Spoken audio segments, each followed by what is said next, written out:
Fopa and I mean saying what this year. My mema akwaba emra Adom TV. You may deal with Nkuranhyensem na osumfo Apostle Dr. Nita Kotego na metedwa ma me dwumadi ho chia me.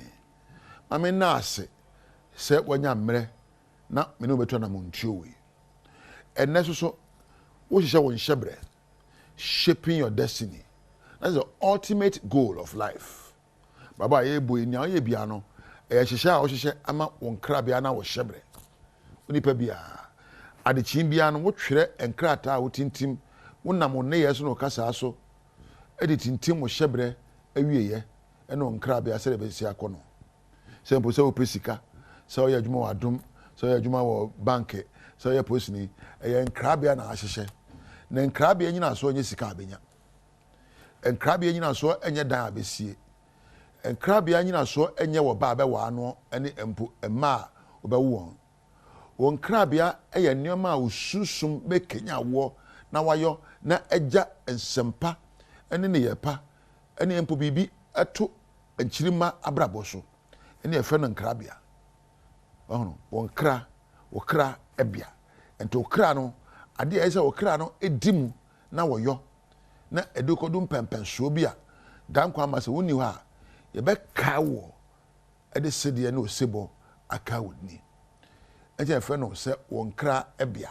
bia won kra wo kra eko ana wo hyebre se da wo hyehye wabrabo akoduro no na eneso so no me de bibi brɛw me fe no don't waste too much time and energy on the small stuff. Men say emre ni wa hoodene wadwene e wo nneoma say be emfata so. There are many things that may sound good, but you have to say no to them. Oh, nneoma bebre wa ase yo ede yo fine ene de amno ya ho beto hwene ye. Don't waste too much time on the small stuff. Joseph oba ho feni eyi ne hu agyina nanim krache woni menyo prache hwe nufuo ni o kagana ni abrante ya wakonko asum ni ayi nufuo ntese oba nso no ho fe no kura mi hia oba no 10 gram kokko nufuo se boho nie ka onyanka ka Joseph ayina no okonom. But Joseph didn't waste his life on the small stuff. He was focused on the big picture of his life. Onim de na nim enti wankope nufu anom. Abrante reba wo tie mi. Amurumu ahokyere enkyere se ko enioma bi akeke. Ono na Joseph ne ho akyere de na wafia owonko asum. Anka sabe oni oba na ye fan anka de na obedie.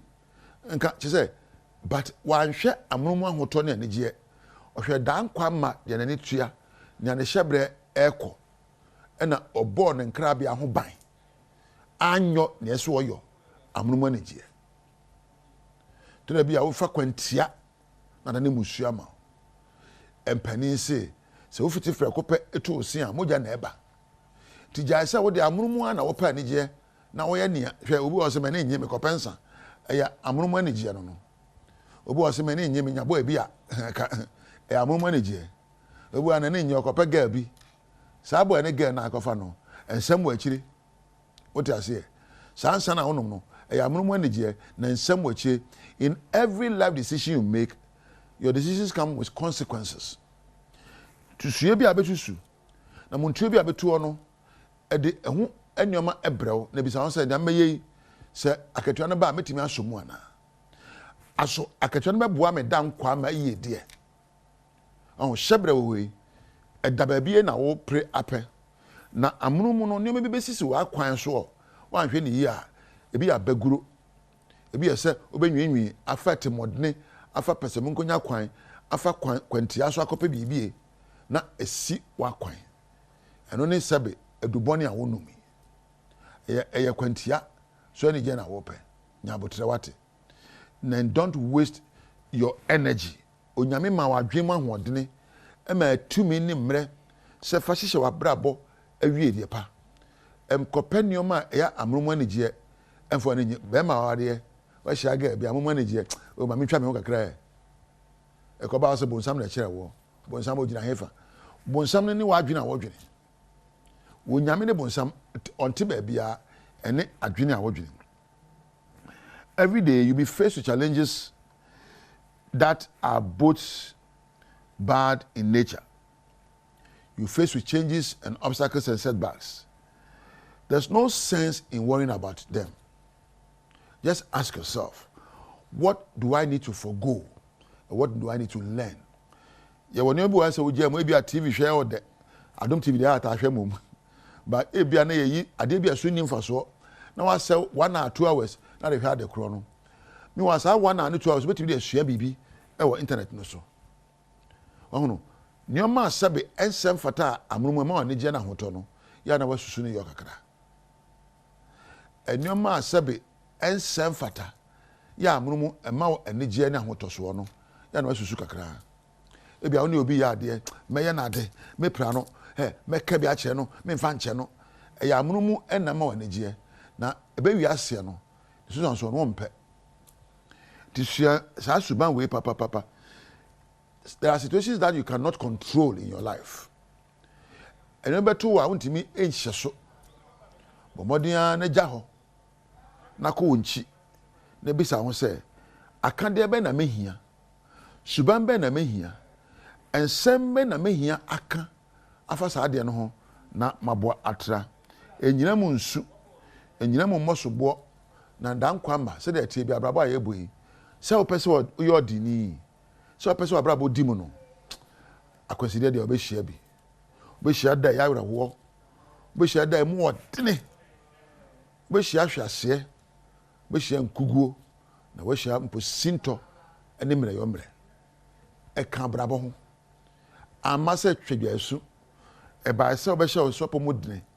Na wagina brane. No aponim de ni nyansa. Kasapa ni suahunu na de bubrawe.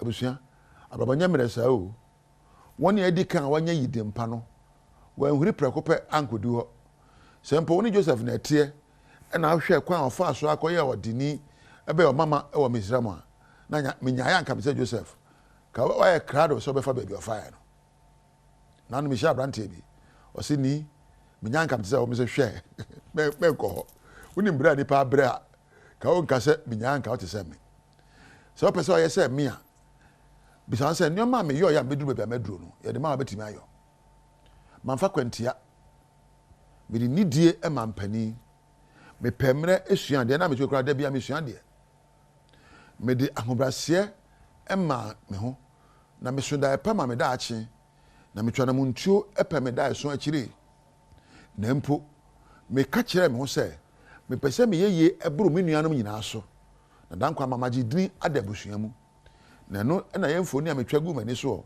na ne amesua ni do be me akwa ma obi fie esom nipa no enne ma ne yefra me kofi woni nim da se me onyansani me soom kosi se da ba ko hu TV so otuka ba eyewa se ye wo nyina wo ya akwa ma yen na obi bi a wo yo me se akwa hase na odehye wi ye no me ya akwa ma wo ba na mo ni so de me odehye enti nkwa sum no bi sua ade afiri wagya ho sua ade afiri mu fi ho na me de bo me ho ban de ameyo man fiti prekopa metra ba ameti e ho brase e tu hu ache wodi na meka na so because me bi me yadwuma o ba bi ne ntua meka man pusu miti me yadwuma se me ye no na unim se me etu edi kan no ya ma me 50 Ghana cedis me diminikan be che ma me ye tua meka o me bose na empo me namfo nwa ase ma me mpempem me ne so ketwa na de ma me no na me prekomanim eye adwumadene ekosi mra me gi me dini adwuma na me yo ne mpo de me nya ho mfaso eye din a me gi ye no na me nya aso mfaso ene me ne tu ache se me ye adwumadene osompa empo man tie me widie mu ampe amruma konode na me gina nso hwa no ebunkam so na me ye de se fata se ka me ye popular na ka me no nsa na yanko ye me wie ye no obunsam bia ni wiase ka mpese yankopon bi nti osoro ba bi ɔbonsam no te wadwen pono so ɛna onyame so woma ne kwan a ɔbɛtena wadwen pono so onyame su ɛyɛ adwempa bonsam su ɛyɛ adwemfi sɛm na yi baako nnɛ wawadeɛ mu osi kasa mu osuban no wɔ ne yɛ nyina mu ɔbonsam ɛnyɛ obi a ɔwɔ ntaman ɛne mpo wei ɛmɔfa ne sɛ hɔn a ɔpɛ wɔ ayɛ wɔ ɛne adwene a wɔdwene onyame ɛyɛ sunsun mu adwene nti mene mmienu yɛbɛyɛ abrabɔ no a ɛyɛ a ma yɛnwene adwempa susu yɛ papa ma menkra wɔ ha